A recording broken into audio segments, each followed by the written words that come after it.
بھڑکتی ہوئی آگ میں داخل ہونے سے قبل حضرت خلیل اللہ کے چہرے کے تیور دیدنی تھے. چہرے پہ کوئی گھبراہٹ نہیں تھی کہ مجھے آگ میں ڈال دیا جائے گا اور میں جل کے راکھ ہو جاؤں گا. وہ اس نشہ محبت میں تھے کہ یہ جو کچھ ہو رہا ہے میرے رب کے نام پہ ہو رہا ہے. تو اگر آگ میرے وجود کو راکھ بھی بنا دے تو یہ میری سرخودی ہے، یہ میری کامیابی ہے. اور وہ مسکراتے ہوئے آگ کی طرف بڑھے. حضرت جبریل امین حاضر خدمت ہو کے عرض گزار ہوئے، اگر آپ کہیں تو میں اللہ کی بارگاہ میں عرض کروں کہ اس آزمائش کو ٹال دیا جائے. تو فرمایا کہ میں تو آپ سے نہیں کہوں گا. تو کہا آپ اللہ کی بارگاہ میں خود عرض کر لیجئے. تو کہا کہ ان کفار کے دل میں کس نے یہ خیال ڈالا؟ کہا رب جلیل نے. کہا اگر جلیل کی یہ مرضی ہے تو خلیل کی بھی یہی مرضی ہے. جے سونا میرے دکھ وچ راضی تے میں سکھ نو چلے ڈاواں. اگر وہ اس پہ راضی ہے کہ میں آگ میں جلوں تو میں 100 جان سے قربان ہونے کے لیے تیار ہوں. پھر بھڑکتے ہوئے شعلے اور آگ کا وہ روشن الاؤ کہ اگر کوئی پرندہ بھی اڑ کے گزرے تو وہ بھی جل بھن کے کباب بن کے گر پڑتا.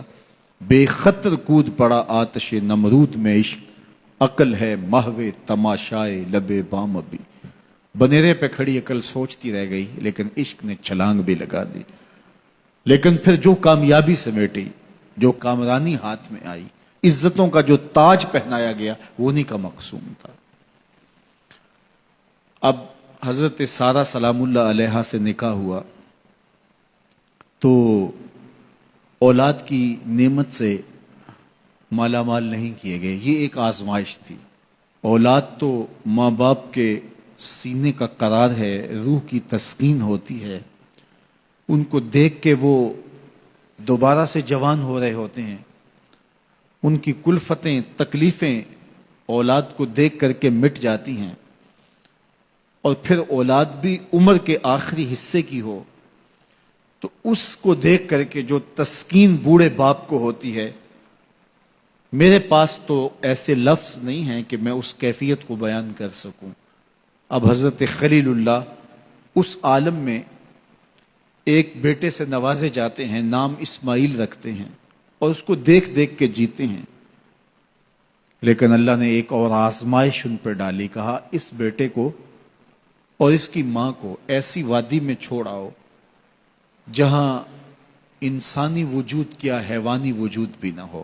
اب یہ بات کہہ لینا بھی آسان ہے، سن لینا بھی آسان ہے، لیکن عملاً گزرنا پڑے تو دن کو تارے نظر آ جائیں. لیکن اللہ کا خلیل اللہ کے حکم کی تعمیل میں اپنی جوان سال بیوی اور نو مولود بیٹے کو لے کر کے وادی غیر ذی زرع میں پہنچتا ہے، جہاں آج مکہ المکرمہ ہے. آج تو وہاں آبادیاں ہیں، رونقیں ہیں. اس وقت جلے ہوئے سیاہ پہاڑ جیسے فولاد پگھلا کے ڈال دیا گیا ہو. کہیں کوئی چشمہ نہیں ہے، کہیں کوئی سبزہ نہیں ہے، کوئی حیوانی وجود نہیں. وہ وادی جس میں وحشت بھی قدم رکھتی تھی ڈر ڈر کے، جہاں پھرتے تھے آوارہ تھپیڑے باد سر سر کے، جہاں پر گھاس اگتی ہے، جہاں نہ پھول کھلتے ہیں، مگر وہ سرزمیں ہے آسماں بھی جھک کے ملتے ہیں. 2 نفوس پر مشتمل قافلہ اس وادی میں ٹھہرانے کے لیے حضرت خلیل اللہ پہنچتے ہیں.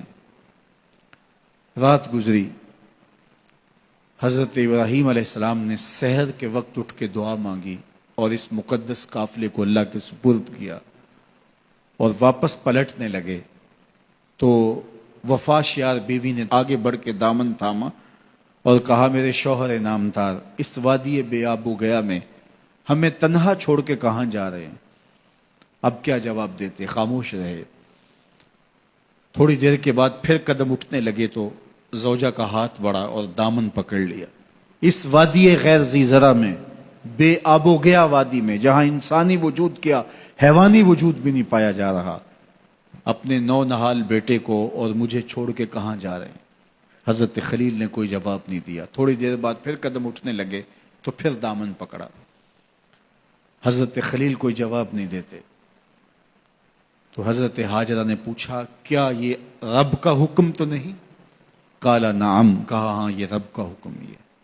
تو حضرت حاجرہ نے ہاتھ چھوڑ دیا، کہا پھر خیر سے جائیے، اگر اس کا حکم ہے تو وہ ہمیں ضائع نہیں ہونے دے گا۔ نونہال بچہ گود میں ہے، مختصر سا توشہ پاس ہے، شوہر رخصت ہو رہا ہے، اس وادی میں جہاں سوائے سیاہ پتھروں کی اور کچھ دکھائی نہیں دیتا، وہاں اپنے نونہال بیٹے کو اور بیوی کو چھوڑ کے واپس پلٹے۔ حضرت حاجرہ وہاں رک گئی، تسلیم و رضا کی پیکر بن کے۔ اللہ کی بندی نے وہیں بستر بچھا لیا، وہیں مصلی رکھ لیا اور اسی خاک پہ سجدے کرنے لگی۔ اللہ اکبر۔ توشہ 1-2 دن کے بعد ختم ہو گیا، ماں کی چھاتی سے دودھ بھی خشک ہونے لگا۔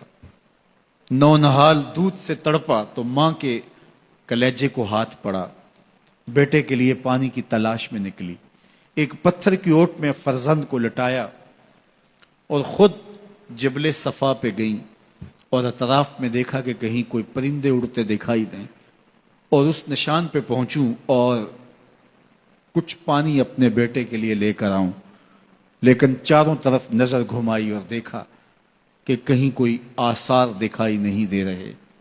وہاں سے پھر مروہ کی جانب آئیں، راستے میں نشیبی جگہ تھی جہاں اپنے منمونے بیٹے کا چہرہ دکھائی نہیں دے رہا تھا، بھاگ کر کے گزری۔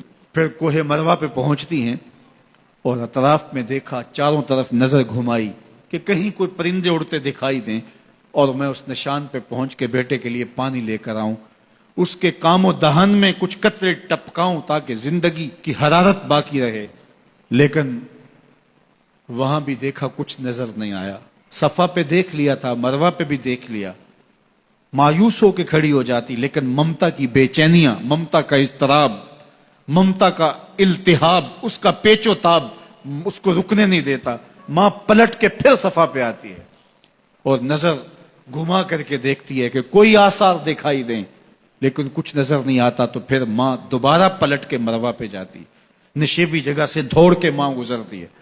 آج کا صفا مروہ نہیں تھا جہاں سنگے مرمر لگے اور اے سی چل رہے ہیں، یہ سنگلاخ پہاڑوں کے دامن میں سخت اور صعوبت بڑا سفر تھا، اور ایک خاتون جو پیاس سے نڈھال ہے، بھوک سے بے چین ہے، اور بیٹے کا دکھ کلیجے پہ لیے، اور سامنے پتھر کی اوٹ میں اس کے سائے کے اندر تڑپتا ہوا بیٹا اس کی نگاہوں کے سامنے ہے۔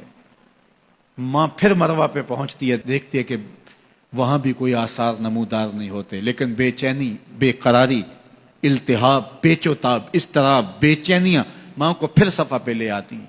صفا سے مروہ، مروہ سے صفا، نشیبی جگہ سے بھاگ کے گزرنا، یہ ماں کی بے قراریاں ہیں۔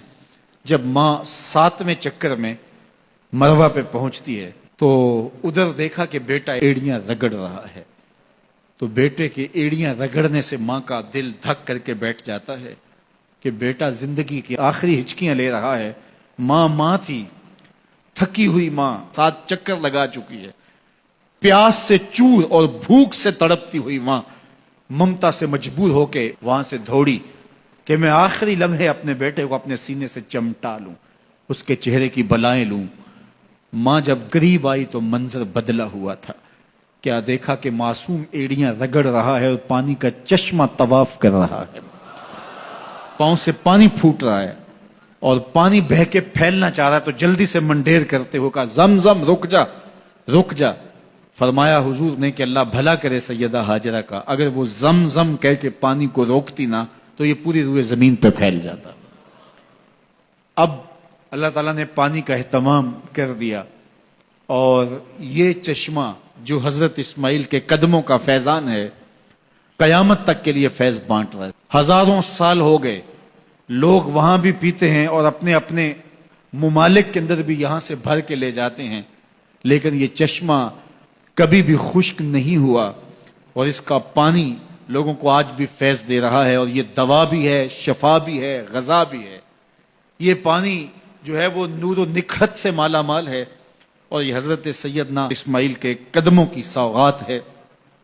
کائنات کا کوئی مشروب اس پانی کی عظمتوں کو چھو بھی نہیں سکتا، اس لیے کہ اس نے ایک پیغمبر کے بوسے لیے، ایک پیغمبر کے قدم چومے ہیں۔ اب حاجی جب وہاں جاتا ہے صفا مروہ پہ، تو جن کو حج یا عمرے کی سعادت نصیب ہوئی وہ تو اب یہاں نہیں ہوں گے، وہ تو تصور میں وہاں گھوم رہے ہوں گے کہ وہاں کیسا دل آویز منظر ہوتا ہے جب آپ تھوڑا سا صفا پہ چڑھ کے یا مروہ پہ چڑھ کے لوگوں کو بھاگتا ہوا دیکھتے ہیں تو وہ تصور دل کھینچتا ہے اور انسان صدیوں پیچھے اپنے آپ کو لے جاتا ہے کہ یہ وہ جگہ تھی کہ سیدہ ہاجرہ یہاں اپنے بیٹے کے لیے دوڑی تھی اور انہیں بیٹے کے لیے پانی چاہیے تھا اور وہ پانی کی تلاش میں کبھی صفا اور کبھی مروہ پہ جا رہی تھی۔ آج حاجی کی بغل میں پانی کی بوتل اور یہ کیوں دوڑ رہا ہے؟ سیدہ ہاجرہ تو میلین اخزرین کی جگہ، وہ نشیبی جگہ، وہاں بھاگ کر کے اس لیے دوڑی تھی کہ وہاں بیٹے کا من موہنا چہرہ نظر نہیں آتا، اور یہاں ماں بیٹا اکٹھے دوڑ رہے ہیں، تو یہ کیوں دوڑ رہے ہیں؟ پانی کے کولر جگہ جگہ نصب ہیں، پانی نہیں چاہیے تو پھر بھی دوڑ رہے ہیں۔ کہا اے ہاجرہ تو نے حد کر دی، لیکن جس جگہ پہ تو دوڑی تھی قیامت تک اس جگہوں پہ زمانہ دوڑتا رہے۔